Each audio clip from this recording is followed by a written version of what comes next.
Structure de la matière, TD8, question 8.2.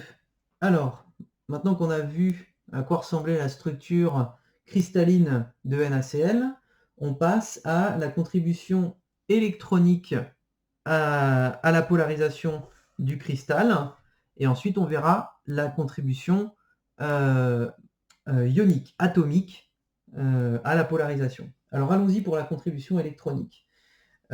Chaque nuage électronique de Na ou de Cl va avoir une polarisabilité différente, puisque ce sont deux atomes de ions différents. Donc ils ne vont pas avoir, rappelez-vous, le même nombre d'électrons.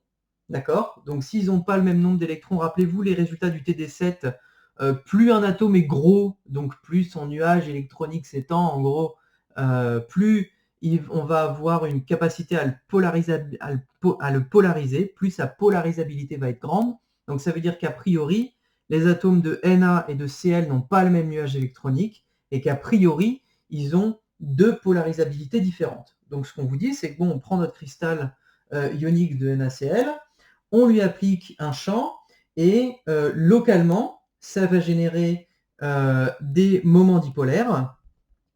Donc 8.2, contribution électronique. Contribution électronique.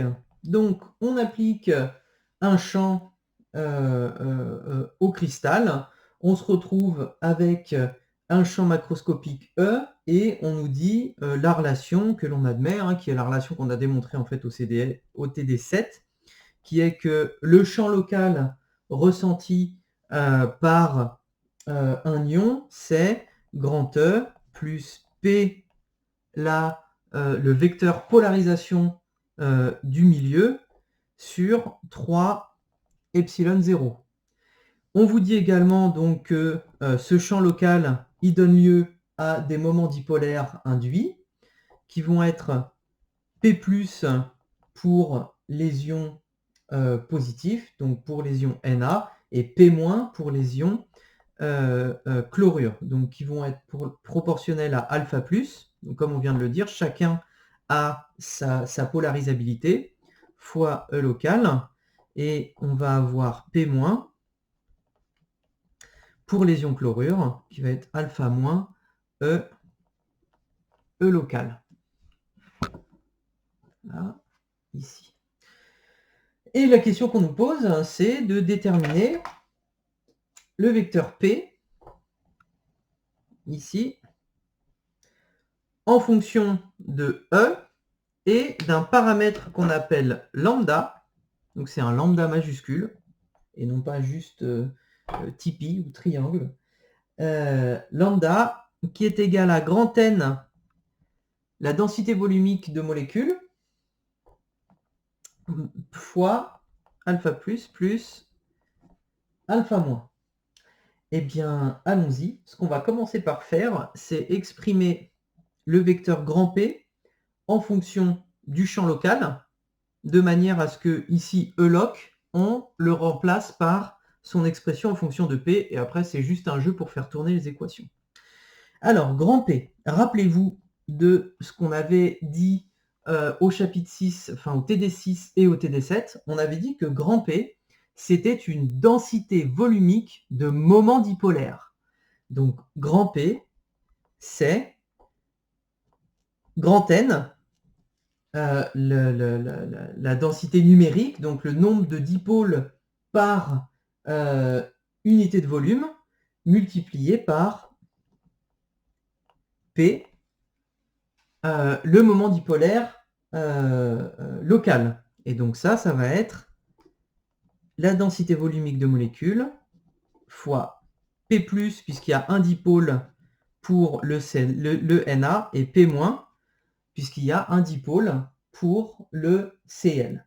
Donc il n'y a plus qu'à remplacer par les expressions ici de P+, et P-. Ça donne donc grand N. Donc faites bien attention, grand N, c'est pas le meilleur nom de la variable, c'est bien une densité volumique ici. C'est bien un nombre de molécules par unité de volume, puisque c'est pas un nombre. P, c'est pas la somme des moments dipolaires. P, c'est la densité volumique de moments dipolaires.